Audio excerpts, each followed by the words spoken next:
Hello everybody, and welcome to Hearts of Iron 4. What the heck are we doing here? Anybody from the Twitch channel is going to know that I'm not particularly a huge fan of this game. In fact, I've played it one campaign. I have done one campaign on Hearts of Iron 4. When the game released, pretty much I was probably playing it on launch day, if not launch day, the day after. I'd been watching all of the pre-release content, I'd been watching Quill 18 stuff, the dev blogs, everything on this game. I was really looking forward to it. As someone who actually did end up learning how to play Hearts of Iron 3 and spent only a couple hundred hours on Hearts of Iron 3, but for the last 100 hours I was basically playing the game. I knew how to play that game. I actually learned how to play Hearts of Iron 3 quite a bit easier than EU4. I'm still like trying to figure out EU4, but for the most part I feel pretty confident with Hearts of Iron 3, which is kind of funny considering that game is the game that essentially had the reputation for being one of the most difficult Paradox Grand Strategy games. I don't think that's true anymore, just with how much they've done to beef up EU4. I think EU4 and Crusader Kings, of course, getting additional DLC as well. Constantly, I think those games have become way more complicated than Hearts of Iron 3, which, looking back on it, I think it was masterful. It was like, yes, there's a lot of detail, and once you get everything going, it just flows. It just flows. And the cool thing about Hearts of Iron 3 is that the AI can you can automate any aspects of the game that you don't like. Like for me, I pretty much manually control everything in Hearts of Iron 3 except for trade. I just automate trade because I can't be bothered. Although I do realize that if you manually do trade, you can do some really cool stuff. So what we're going to do here is someone from the Twitch community basically said, hey, they're looking to get a Paradox game. They're looking at Hearts of Iron because they like the World War II setting. It's like, cool, yeah, Hearts of Iron 4 is also probably, supposedly, the one that was designed for the mass audience, right? The most accessible of the Paradox Grand Strategy games. And he gets this game. And he's playing through the tutorial, apparently, which, of course, the tutorial in these games is usually pretty bad. So we'll see what that, And he ends up refunding the game. He ends up playing it for less than 2 hours, getting frustrated with the tutorial and refunding the game. And I'm like, you know what? That's interesting. I never thought of actually going through the tutorial system and seeing, is it good, is it bad? He was basically saying that there's no context. The tutorial is telling you to do stuff, but it doesn't teach you why you're doing anything. So I think what we're going to try to do here is go through the tutorial. Let's play the tutorial, see what happens, and try to understand what the tutorial is trying to say. Try to give context to what the tutorial is making us do. Okay, that's kind of a loud noise. So let's play the tutorial. It has been, at this point, heck, it's been, what, 2 years since this game's come out, or a year and a half? Well, no, we're coming up on the anniversary of its release, or it was like a month ago. Would have been a 2-year anniversary since its release. Okay. Whoops, should we have read that? What are we doing? Okay, here we go. We can open we minimized it, but we can open the tutorial thing. So this is the tutorial. It looks like we are playing as Italy. We can see up here. Holy cow, what is going on right now? Welcome to the Hearts of Iron 4 tutorial. You'll be taking charge of Italy during the period leading up to the war. Yep, so this is basically the true start date of the game, right? Not the start date of World War II, but the start date of the game is January 1st, 1936. And at this point, Italy's already at war with Ethiopia. I don't know, but although I don't know if the game has actually already started the war, or if the game's going to have us starting the war. But in Hearts of Iron 3, at this point, and maybe even historically, I'm not sure the exact dates, but Italy's already at war at the start of the game. We are at war. Yes, okay, we are at war with Ethiopia. And I just know that because of Hearts of Iron 3, and also just because it's a historical thing that happened. So that's probably why we're playing as Italy. One, Italy is one of the great powers, eventually, joining the Axis. And also, so it's a powerful nation, but also it starts at war, so it's going to be able to demonstrate what that means, how that works. It's one of the few wars, famous wars in the game, that sort of was like leading up to the actual World War II. Like this war with Ethiopia actually will conclude before World War II starts. before World War II starts. Reading the tooltips will help you understand things as you play, so it is recommended that you make good use of them. Okay. Selecting units, okay, just sort of the basic controls, right? Zooming in and out, we've kind of figured that out. Okay, so we can hold middle mouse to kind of do this. That's kind of what I've been doing. I just know that from playing the other games. So this is just, start with dealing with alerts at the top of the screen. Okay, objectives. We have some objectives here. We need to get our factories in use. We need to get our civilian factories in use. So basically, we have an infrastructure, right? We are a nation. We have a production capability. It's called the IC in this game, industrial capacity. We have a capacity as a nation to produce things. We have civilian factories. We have military factories. One of the cool distinctions that they made in Hearts of Iron 4 is that is the difference between civilian factories and military factories. Whereas in Hearts of Iron 3, it was just IC. It was just industrial capacity, one value, and it was one of the most important values because everything you build is based on that value, and how quickly you can build is based on that value. So it's saying we have a bunch of factories that are not in use, so we need to get those doing something. That's pretty easy. We just need to get those doing that. We also have naval dockyards. Okay, so that's the third form of production that we have, sort of different. Basically, a naval dockyard is basically just a factory that produces naval ships and things. So we have to set a national focus.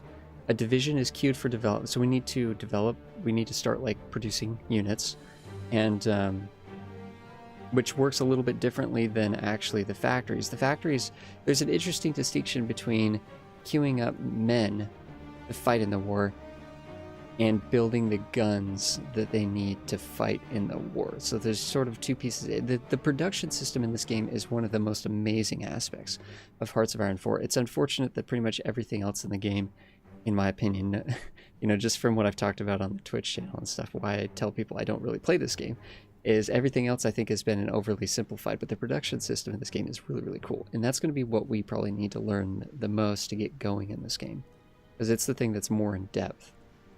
And we need to start researching technologies. But basically, there's a few things going on. It's telling us, it very vaguely told us we need to look up here. These are the banners, right? This is basically our guide in any Paradox Grand Strategy game since... I don't know if it started with EU4 and then got adapted to Crusader Kings, or if it started with Crusader Kings, but there's this idea that these are the banners.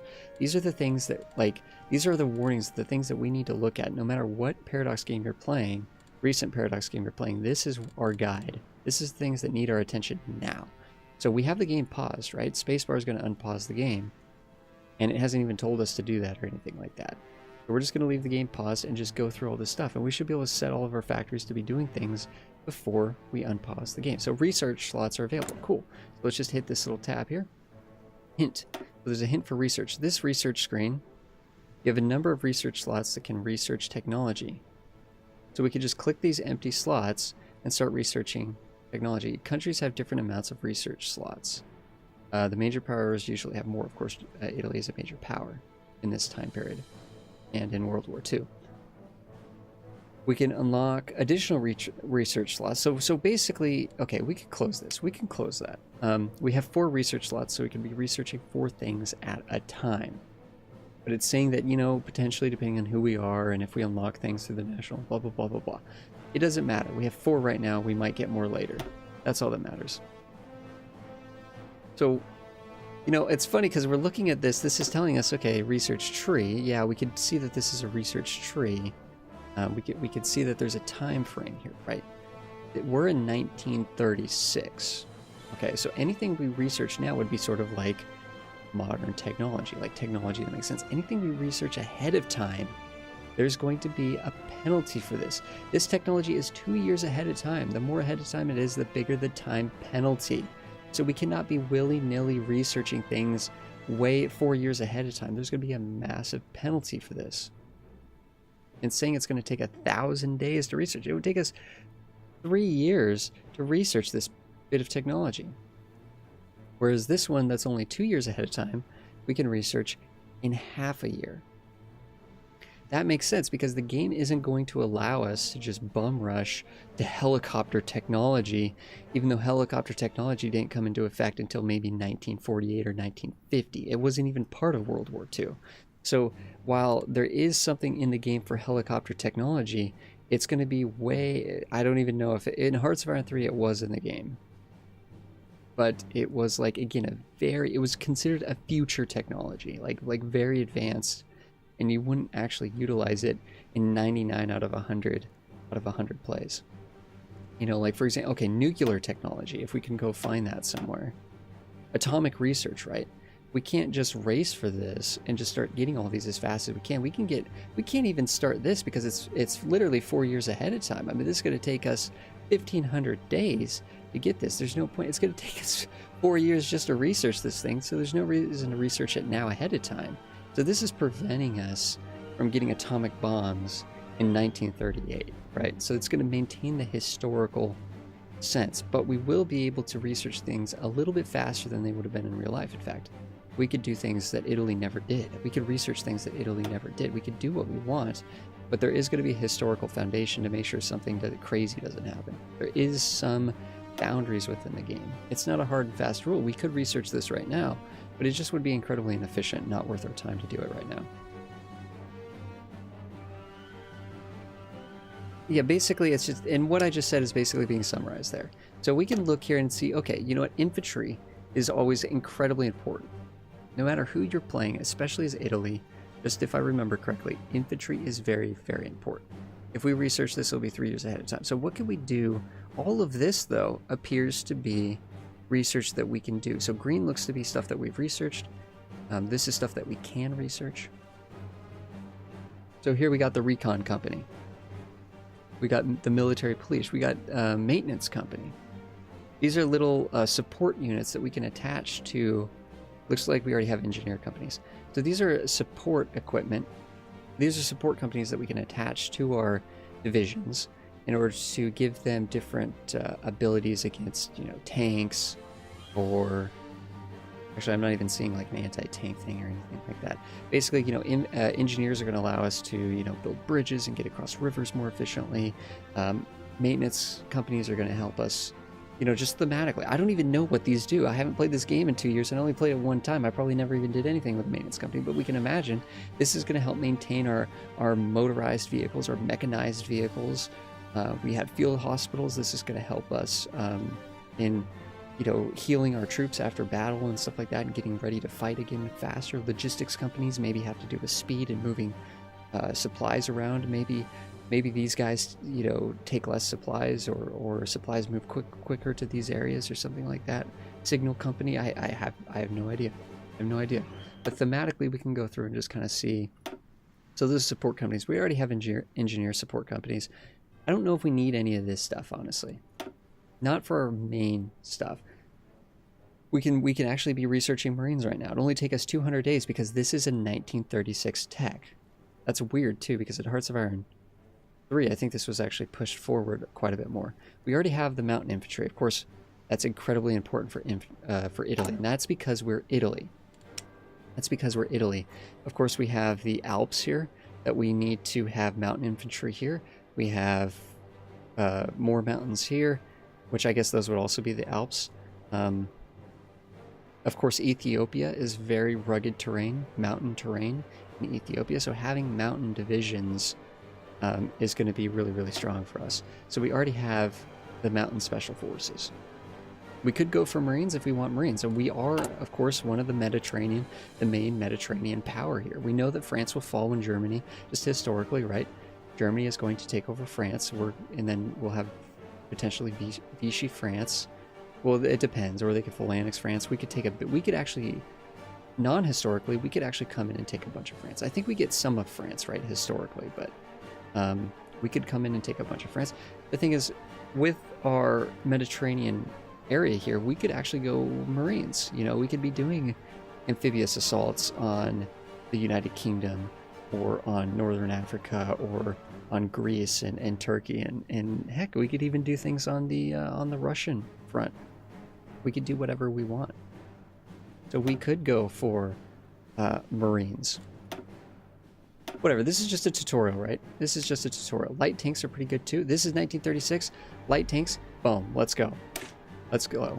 Italy likes the light tanks. See, we're way behind on heavies. We could try to catch up on heavies by getting this done.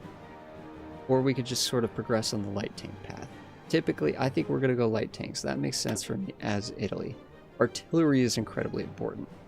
Artillery is amazing. You attach this to your different divisions again, and it just gives your divisions a lot more punch. So let's, so we could look at what this stuff actually, this actually gives us a new artillery, or sorry, this is anti-air. This stuff is anti-air. This stuff is anti-tank. We could actually do an anti-tank just for fun, or we could beef up the artillery that we already have and work towards getting this 1939 tech that's actually an updated model of our artillery cannon. So let's do that. Let's just beef up the artillery we already have. I'm noticing those effect sounds are kind of loud here, guys. Okay, so we've hit that button. So we got, so far, oh, that's too far ahead of time. So we're doing good on infantry. We're actually pretty up to date on our infantry. We're working on armor. We're working on artillery. We could actually go and we could look at the naval situation. I'm not even sure. Battleships. Okay, these are battleships. We're actually, wow, we're doing good on battleships. We're sort of on time, right? Italy is on time on battleships, and we probably have a couple battleships in our navy, which is really cool because battleships are awesome.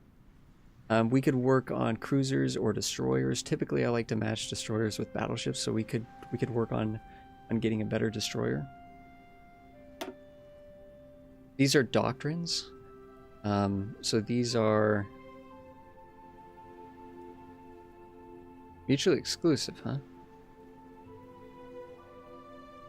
These are like fighting sort of ideology. Like this is how we approach battle with our infantry, land doctrines, land forces. So this gives us a sense of how are we going to win the battle? Are we going to win the battle, you know, shock and awe? Are we going to win it with numbers? Are we going to overwhelm the enemy? Blitzkrieg, you know, like so on and so forth, right? How are we going to win the battles? How are we going to develop our army? That's where this comes into effect here. We don't need to look at all this stuff. This is cool stuff just to explore, right? We can just kind of see where we're going here. The goal is just to get some things going, and I know for a fact this is incredibly important. Okay, this is in the actual engineering tab, and this is electronic mechanical engineering. If we get this, it only is going to take us 94 days to research this. If we get this, I don't know why it's kicking us out of the menu when we still have more to select. I'll show this again. If we get this, then we actually get 2% reduced research time. And because we're going to be researching the entirety of the game, okay, this is going to make every research we do in the future cheaper. There's no reason not to start with this, I don't think. The other thing we need to do is production efficiency cap. We need to increase our production efficiency. So this is also incredible too. So we're going to do these for research. We're going to boost our, because again, we're going to be producing stuff the entire time. So the faster we can boost our production capabilities, our industrial capacity, the more we'll be able to produce over the long term. So these ones just pay for themselves over time. These two are going to feed into things that we want to develop to actually incorporate into our military. Cool. So that's good. We have free civilian factories. What are our civilian factories going to do? Well, we could read a little bit here. So with the constructions, improve the states and provinces. It is suggested that you build civilian factories for a couple years before starting to build military factories for more specialized structures. Or more specialized structures, okay. So basically this is telling us we should just build more civilian factories. We should use our civilian factories to build more civilian factories. And I think that's a fantastic idea. So we can see here we already have 5 out of 6. So we only have so many slots here for factories. We only have so many slots. But you can see that we have tons of available areas to build. We could spread these around in case this area gets bombed. We could try to distribute our production around so that, you know, maybe it's more protected or something. Or if we lose sort of the roam area, then we don't, you know, lose all of our production capacity.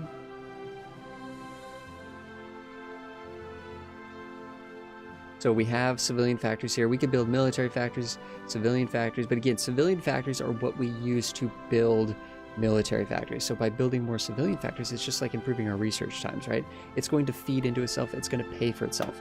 You know, we can come here. We can see that we can build naval bases, coastal forts, land forts.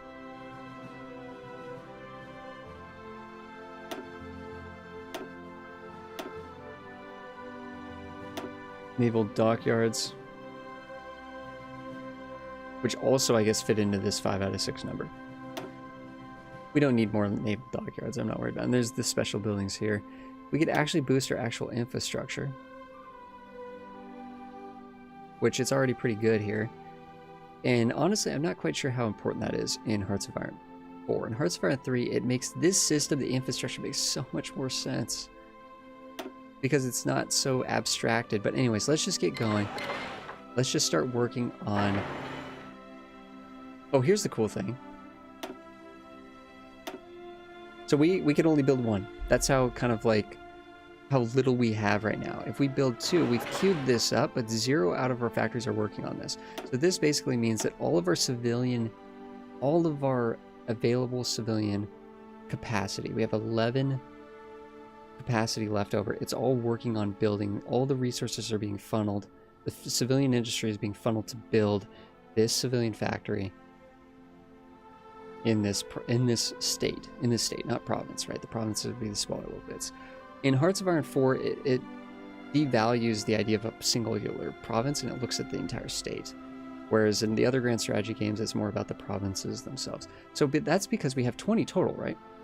We have 20 total. We have 9 right now that are used for consumer goods. So we still have to produce cans of green beans and, you know, bread and everything for, like, we still need civilian factories doing civilian factory things so that our people can go to the store and get stuff, right? So they can get toasters and they can get food and they can get whatever, right? So we still need 9 of these factories to be working on just civilian stuff. And part of that feeds into contentment, right? We need our citizens to be content. The funny thing is, of course, as the wars actually start, we'll be able to have more and more of this funnel into actual or usable infrastructure. But right now, 9 of it, almost 50% of it, is getting tied up in consumer goods. But again, as the war effort becomes more dire, we'll be able to actually push more of those factories to working on actual war effort things, like governmental things, not making the citizens happy, because the citizens will be more behind the idea of the war effort. They'll be more willing to contribute to it and sacrifice for it. Okay, so we have that going. Now we also have military. Okay, so that's done. We're building another factory here. We could, I mean, you know what? We could queue up something just in case that ends, but we'll get a message. When that ends, when it's done building, we'll get a message. And then we could build something new. No problem. Now we're going to look at the free military factories. Again, we're just going down the banners here. Okay, this is the production lines screen. Production lines produce the equipment needed for your war effort. It is recommended that you produce both the equipment you need now and that you might need in the future. Okay, so it's saying that we can stockpile supplies. That's a novel concept coming from Hearts of Iron 3, because Hearts of Iron 3, you just build a division, they just have the supplies they need. It's just, there you go. Here, we actually need supplies, and we need to match that with men. We need to match those things together so that the divisions are well equipped. And by having the supplies stockpiled, we can actually build more divisions and have them ready to go faster without any sort of bottlenecks. There are 2 types of production lines, military and naval. So that's why we have the distinction between the military factories and the naval dockyards.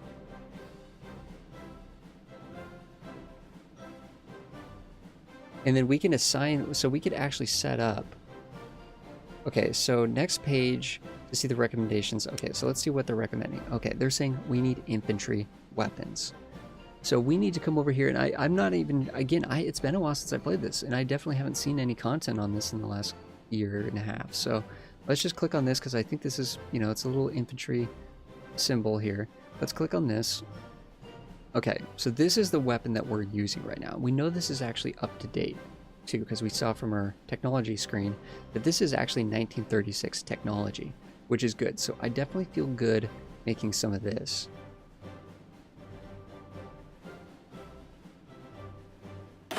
We definitely want to do some of this. Right now it's going to default to one factory, but we could... It's saying this uses steel too. Oh, it's actually saying literally this is how much it's suggesting. It's saying, okay, we should do 10 factories should be working on infantry equipment. Let's just do what it's suggesting here. It's saying 4 factories should be working on support equipment.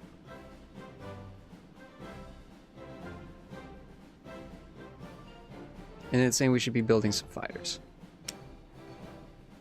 Nah. Well, we're working on a new tank. So actually, yes, let's not... The close air support. It's saying we should be building some close air support. Oil's never wrong, right? This is using up steel and aluminum. Oh, that's... I'm sorry, guys. All right, so we can read more about it on the wiki. Okay, but basically, we're going to need a lot of guns. We're going to need a lot of infantry equipment. There's not going to be any issue here. The question is, where can we actually see like what we have stockpiled already? That's what I'd like to know. You know what I mean? Isn't there a way to tell, like...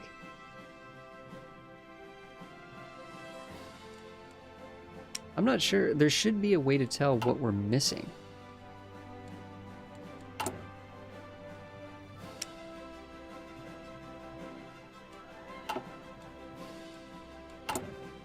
If we go here... I'm kind of getting ahead of ourselves here because I'm curious.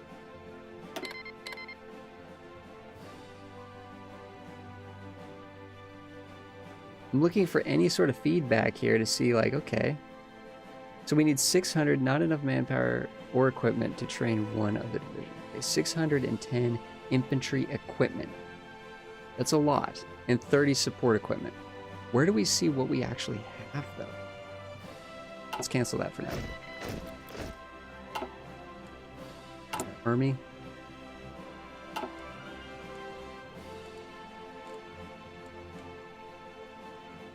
Maybe it's down here.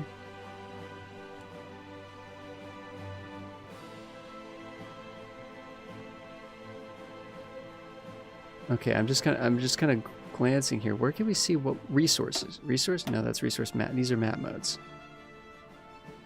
Yeah, yikes.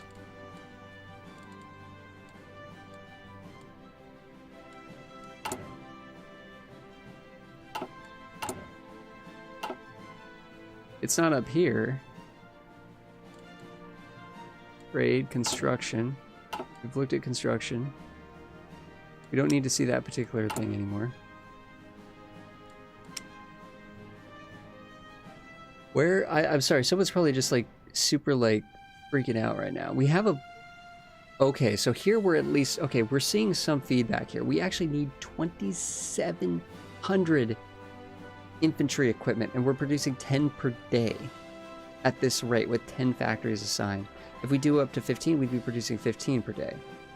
So literally each factory is producing 1 per day. That's insane. So literally this is saying we need 3, we're actually 3,000 behind. Okay. 0 being stockpiled. So this is it right here. It's saying we're actually at a deficit. We're at a 2,700 deficit here. It's not that our troops don't have guns, it's that they have the last generation of guns. Not generation, but the last models, the last phases of the guns.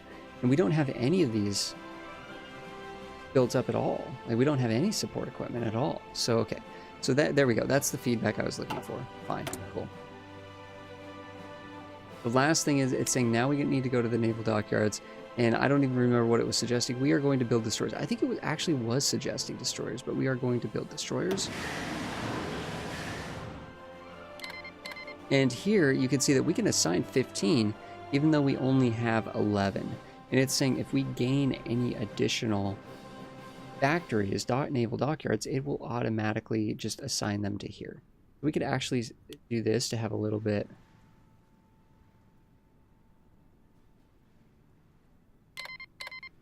What was the other thing we were supposed to build? Was it artillery?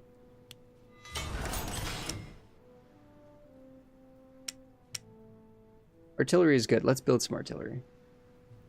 Actually, yeah, artillery is really, really important. So we'll have 3 working on artillery. 3 per week, it says. In fact, look at this. This 8 per year. We'll get 8 destroyers per year. That's actually pretty dang good. Actually pretty dang good.